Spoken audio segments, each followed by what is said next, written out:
Salam alaikum à tous, bonsoir à tous. Avant d'attaquer le fond du problème concernant les attaques que fait l'objet le professeur Raoult, il est important de décrire de qui nous parlons. Est-ce que c'est un farfelu? Est-ce que c'est quelqu'un qui a besoin de notoriété? Est-ce que c'est quelqu'un qui ambitionne quoi que ce soit? Est-ce que c'est quelqu'un qui est un amateur? Ah ben, tout ça, vous pouvez le dégager. On a quelqu'un qui a plus d'une soixantaine d'années, il n'ambitionne rien du tout, fort d'une expérience, fort d'une reconnaissance internationale, mondiale, comme être partie des élites. C'est celui qui a fait le plus de publications. C'est vraiment la Ligue des Champions, là, c'est au-dessus, là c'est Barcelone et Real Madrid réunis en nombre de victoires de Ligue des Champions. Et qu'est-ce qu'on a en face? On a même des journalistes prétentieux, arrogants, qui osent lui apporter la contradiction, le poussant lui-même à l'immodestie, en obligeant de sortir son CV pour fermer la gueule à des gens qui lui se permettent de le juger, qui se permettent de lui apporter la contradiction, ou qui essayent de remettre en cause les démarches qu'il fait, pour essayer quoi? D'avoir commis le crime, d'essayer de soigner.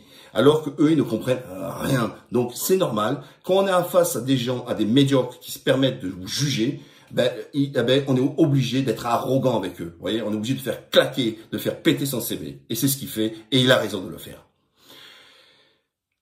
L'ordre des médecins, là, une mafia pas possible, se permet de l'attaquer en justice, le faisant passer pour un barjot, le faisant passer pour un farfelu, pour avoir quelqu'un qui met en danger la vie d'autrui.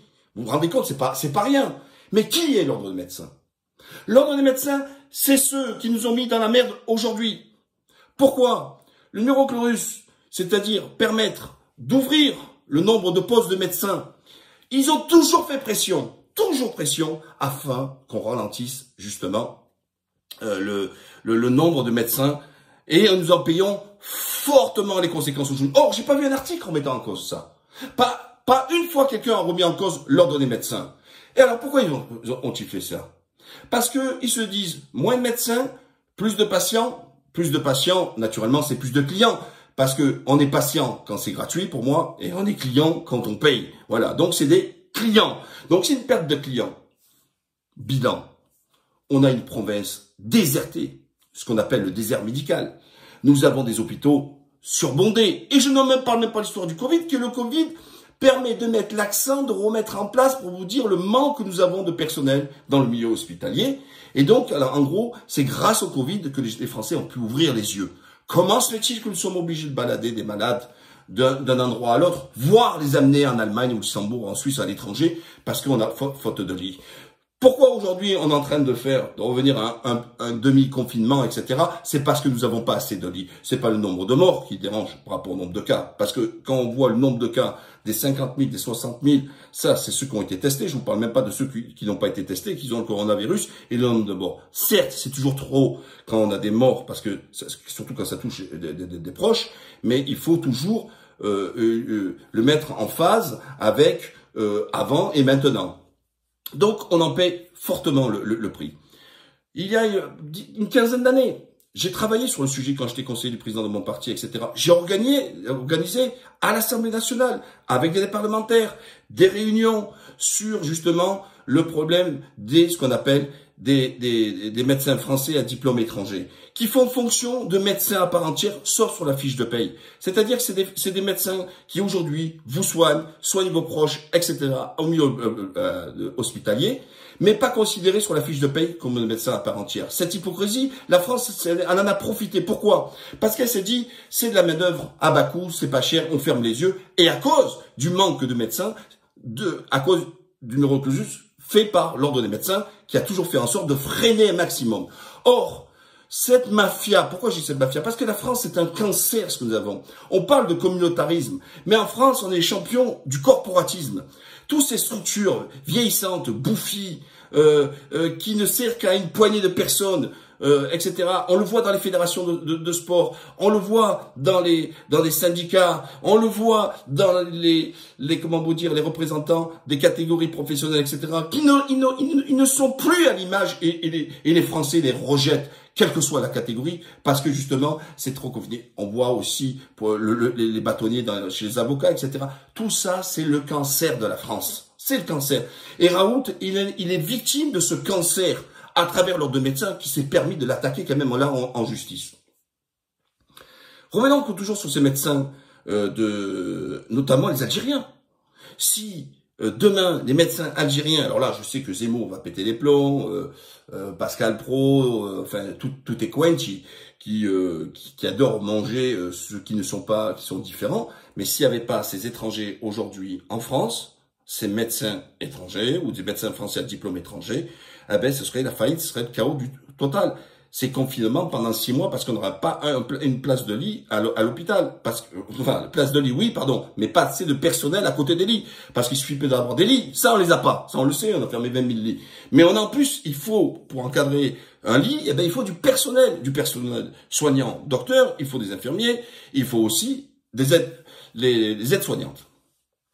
Et là, ils viennent attaquer en justice, c'est pas rien quand même. Quel est le crime qu'a commis le professeur Raoult? Le crime, c'est d'avoir essayé de tester quelque chose.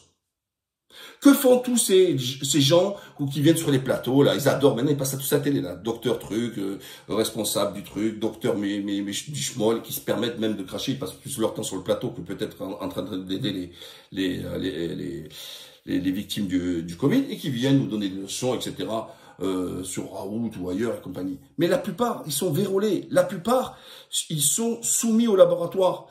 Or, Raoult n'est pas alimenté par les laboratoires. Beaucoup de médecins, beaucoup de professeurs, beaucoup de ces gens de l'ordre de médecins sont maqués avec des laboratoires. Ce sont des corrompus, ils touchent du pognon, soi-disant avec des trucs. Ils se font financer des séminaires, ils se font financer beaucoup de choses. Certes, de plus en plus, il y a eu des lois permettant de réduire un petit peu justement la collusion qu'il peut avoir entre le monde médical et le monde pharmaceutique, c'est-à-dire entre les professionnels médicaux et les laboratoires pharmaceutiques. Mais c'est encore insuffisant. Il suffit pas de plafonner les repas à 50 €. Il y a encore des moyens détournés que les laboratoires achètent en fait les docteurs avec des produits pour qu'ils mettent en avant et pour qu'ils prescrivent. Déjà, je suis moi pour l'arrêt de la prescription, c'est-à-dire des visiteurs médicaux qui viennent pousser alimenter les médecins afin qu'ils puissent faire de la prescription par rapport au produit. Parce qu'ils sont pas là pour conseiller un produit, ils sont là pour vendre leur produit. S'ils étaient un conseil, ils seraient neutres. C'est-à-dire qu'ils seraient capables de représenter plusieurs laboratoires et de dire voilà, celui-là, il a plus de résultats, mieux expliquer les médicaments, il a fait ses preuves, etc. Mais eux, quand ils viennent vendre leurs produits. Vous savez, ça me fait penser à ces pseudo-personnes avec costard cravate dans l'immobilier qui vous disent, moi, je suis conseiller fiscal et compagnie, alors qu'il y a plus de 500 niches fiscales. Et en fait, il est seulement pour vous vendre une loi Borloo, Dorobien, Pinel, etc. dans l'immobilier. Et en fait, il en a rien à foutre. C'est un vendeur immobilier qui est caché derrière, soi-disant, quelqu'un qui est un conseiller fiscal parce qu'il vous propose, à la fin, il veut vous vendre un produit. Et donc, c'est un usurpateur, pardon. Et alors qu'il est là pour vendre son produit, et c'est pas un fiscaliste. Parce que s'il était fiscaliste, il pourrait vous parler des 500 niches fiscales. Or, ils ne le font pas. Revenons sur son histoire sur Raoult, victime maintenant judiciaire, c'est-à-dire que les gens viennent le chercher. Quel est son crime? Son crime, c'est d'avoir essayé de chercher et de trouver. Il a dit, il a été très clair, moi je suis pas un spécialiste, mais moi quand on fait des explications, tout comme moi, vous pouvez comprendre, il est très clair. Il vous dit, il faut tester massivement. Maintenant on fait tester massivement, alors qu'avant on disait non, ça sert à rien de tester tout le monde. On lui rigole le nez, c'est débile de tester tout le monde parce que le lendemain vous pouvez le choper. Or aujourd'hui, tous ils sont en train de revenir, de dire il faut tester massivement, rapidement, il faut des réponses rapides. Il le dit depuis le départ, parce qu'il ne suffit pas de tester quelqu'un et attendre 48 heures pour avoir la réponse, parce que c'est dans ces 48 heures là qu'il faut commencer son traitement. Il propose non pas un traitement curatif, il dit simplement à partir du moment où l'infection a été détectée, il faut rapidement à titre préventif mettre son protocole en place et que lorsqu'il a fait le Covid, a déjà fait son travail, a gangréné des voies respiratoires, etc., il a toujours dit c'est trop tard. C'est trop tard. Tout ce travail, c'est un travail préventif. Enfin, en France, on ne sait pas faire du préventif, on fait que du curatif. On est toujours là à essuyer les plâtres et on n'est jamais là pour essayer éviter justement d'avoir un problème. Donc, moi je veux dire, il faut le soutenir avec force. Et encore une fois, moi ce que je veux, c'est pousser la réflexion intellectuellement là-dessus en me disant, en France, on souffre de ce corporatisme. Tous ces gens, je dis, qui sont bouffis et qui sont là, qui sont verrouillés dans leur système, leur petite mafia, leur petite business, etc.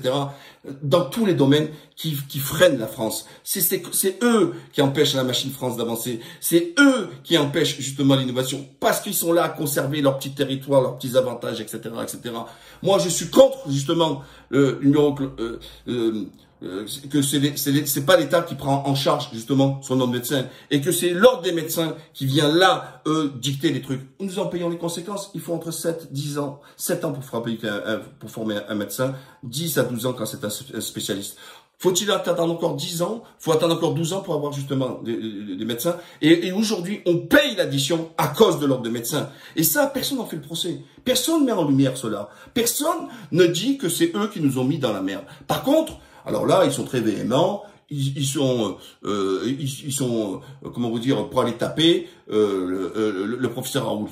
Encore une fois, aujourd'hui, il nous parle du vaccin. Le vaccin, il a été trouvé. Dont acte. On dit que il soigne 90%, il permet de protéger 90% des personnes. Très bien. On dit que c'est un très bon résultat. Mais Raoult, quand vous prenez ces chiffres qui vous sortent, il n'invente pas ces chiffres, il n'invente pas des courbes. Ben, on se rend compte que quand il fait vraiment du préventif, que c'est testé rapidement et que rapidement ils ont apporté une réponse, il arrive à avoir un taux de résultat à la hauteur des 90%, voire au-dessus de ce que le vaccin pourrait procurer. Parce que jusqu'à maintenant, on nous a toujours parlé que du vaccin. On nous a jamais parlé de la partie curative, parce qu'il serait quand même intéressant que tous ceux qui passent leur temps à cracher, à faire les connaissances, etc., qu'on trouve des réponses médicales pour pouvoir le soigner. Aujourd'hui, on nous dit, on veut vous aider, et en plus, ça va plus loin, parce que le vaccin n'est pas là pour vous empêcher d'avoir le Covid. Non, il vous permet justement d'éviter que la maladie se développe. Donc, en gros, vous serez un porteur sain, mais qui pourra encore véhiculer le virus. Vous voyez, c'est pas quelque chose le vaccin d'éviter de le choper, ça fait évite au virus de se développer et de créer des dégâts. Vous voyez, il y a quand même une grosse marge. Donc, et qu'est-ce que fait Raoult? Ben, il fait strictement ça. Il se dit, voilà, pour des gens, etc., je mets ce système en place à des fins préventives et pour éviter que ça empire. Et là, qu'est-ce qu'on fait? L'ordre du médecin veut encore la signer et tout. Il a demandé ses produits. On a vu Sanofi qui a bloqué, etc.